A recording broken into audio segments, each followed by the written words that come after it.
What comes to mind when you think about the Medici family? Florence? Money? Or maybe power? Well, there's a person who can effortlessly steal the spotlight, but not for good reasons. Gian Gastone is surely a force to be reckoned with. Most reports say that he spent a lot of his time alone in the Boboli Garden, while others say he preferred to stay in bed with his male companions. This is why Gian Gastone became the talk of the town after rumors suggested that the Grand Duke of the Medicis was gay. Imagine the uproar this caused.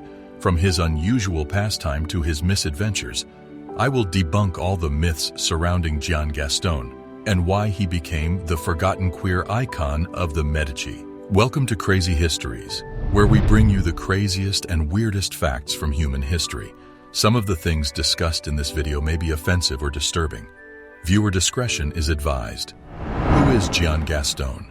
Gian Gastone was a reclusive young man who devoted most of his time to his study of plants and collecting things he deemed beautiful.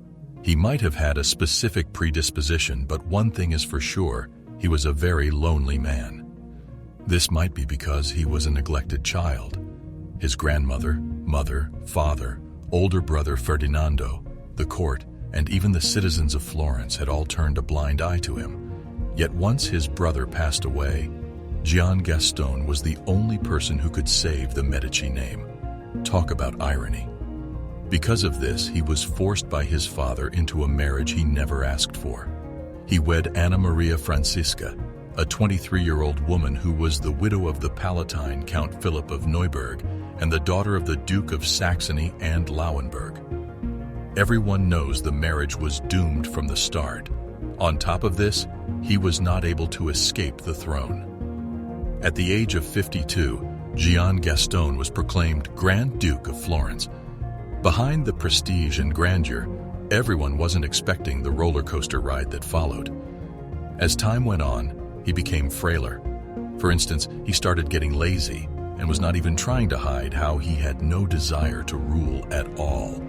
He was not interested in power and would have been content to live a life without it. Most reports revealed that his sister's scheming had been the main reason for the dissolution of his marriage, and as soon as he was made Grand Duke, he expressed his hatred for her. There is no hiding whatsoever. While his time as Grand Duke was very bumpy, this was only the tip of the iceberg, and no one was prepared enough for what came after. Gian Gastone and his uncanny personality. Whenever he is mentioned, Gian Gastone is frequently characterized in illustrative ways. Most of the time, people would refer to him using imaginative terms. For instance, the Grand Duke's routine did not precisely conform to the expectations of one of the most opulent courts in the world. Gian Gastone de' Medici had no aims or goals and disliked socializing. He was worn out from work, and having to reveal his face in public was torturous. This may be the reason why he kept a low profile for the first few years of his reign, after which he isolated himself in his quarters, bedroom, and finally his bed. There was even a time when he vehemently refused to leave for weeks at a time. Gaston was used to eating lunch in bed at 5 o'clock and dinner at 2 in the morning. In fact, that's the norm. When sleeping, he allows his dogs to occupy a place in his bed. But this was not the reason why people found him disturbing. He frequently threw up and let his bowels and bladder run free in bed, and he had wild ideas like letting a donkey, acrobat, or bear into his room. There was even a time when the Grand Duke had to be saved from a group of Polish acrobats after he became enraged and hurled a glass in their direction while intoxicated. The Duke and his alleged homosexual orientation. Most of you might say that the Grand Duke is indeed too much to handle, but believe me, we are just getting started. After sitting as Grand Duke and failing to produce an heir with his wife, people started speculating about his sexuality. It didn't help that John Gaston would spend more time at his homosexual parties instead of doing his job in court. As mentioned before, he spent most of his time in bed, but he did a very good job overturning many of his father's conservative policies. For example, he abolished the levy for the poor, ceased forcing Jews to convert, and prohibited public executions. But everything was overshadowed by the fact that he liked men. In his chambers, he was entertained by a group of street guys that one Giuliano Dami had arranged for him. The lads would please him and satisfy his pleasures. Most reports would describe these encounters as wild and crazy. Why? Well, records revealed that he was horribly obese and inebriated, which rendered him unfit to be in public. This is also the reason many people were very reluctant to have him as Grand Duke. While he was a good leader, he wasn't able to shake off his vices.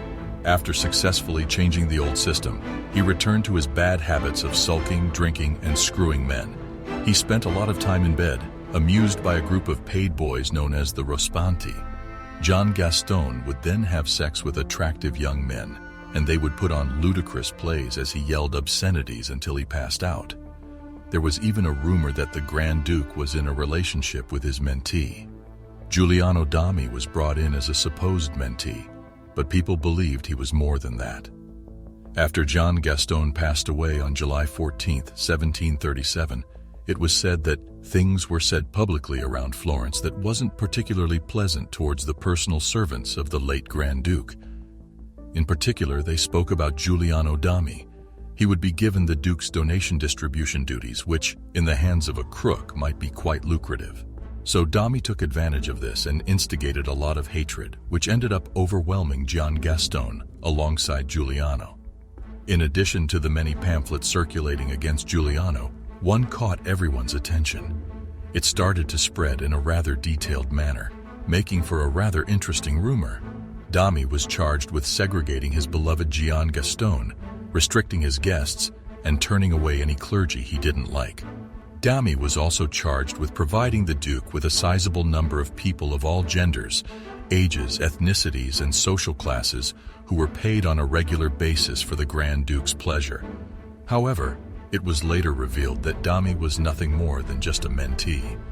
While he did travel alongside Gaston, he served no other purpose than to look for attractive men his master would love spending his time with. Even until his death, Gian Gastone preferred to remain inside his bedroom together with his male companions. His untold legacy. Despite all the good things he accomplished, there were little to no records about Gian Gastone. Regrettably, a lot of the writing on the last Medici monarch is critical of his sexual relationships with men and paints him as a weak leader for choosing to isolate himself from the public. These accounts, which are also laced with stigmatizing and occasionally anti-gay rhetoric, not only fail to account for the Grand Duke's significant historical contributions, but are also inconsistent and perhaps exaggerated by his successors in an effort to win over the public and harm the Grand Duke's reputation. Despite barely being in power for 14 years, he was really regarded by the populace as one of the most favored Medici rulers. French author and politician Charles de Brosse stated in 1739 that the Tuscans would give 2/3 of their property to have the Medici back, and the other third to get rid of the Lorrainers. Likewise, the majority of the population bemoaned their wish for the deceased Medici ruler to return to the kingdom despite his being dead for 62 years. This was right after the French invaded Tuscany in 1799. With this, I guess it's safe to say that the last Grand Duke of Tuscany was adored by his people. While there were a lot of raised eyebrows when he revealed his preference, the negativity should not overshadow all the great things he did. Maybe we should all focus a little more on what he has accomplished and less on his sexual preference. That way, Gian Gastone will be remembered as the iconic Grand Duke that he was. How about you? What do you think about Gian Gastone's lifestyle? Let us know in the comments below. Make sure to give this video a like and subscribe for more.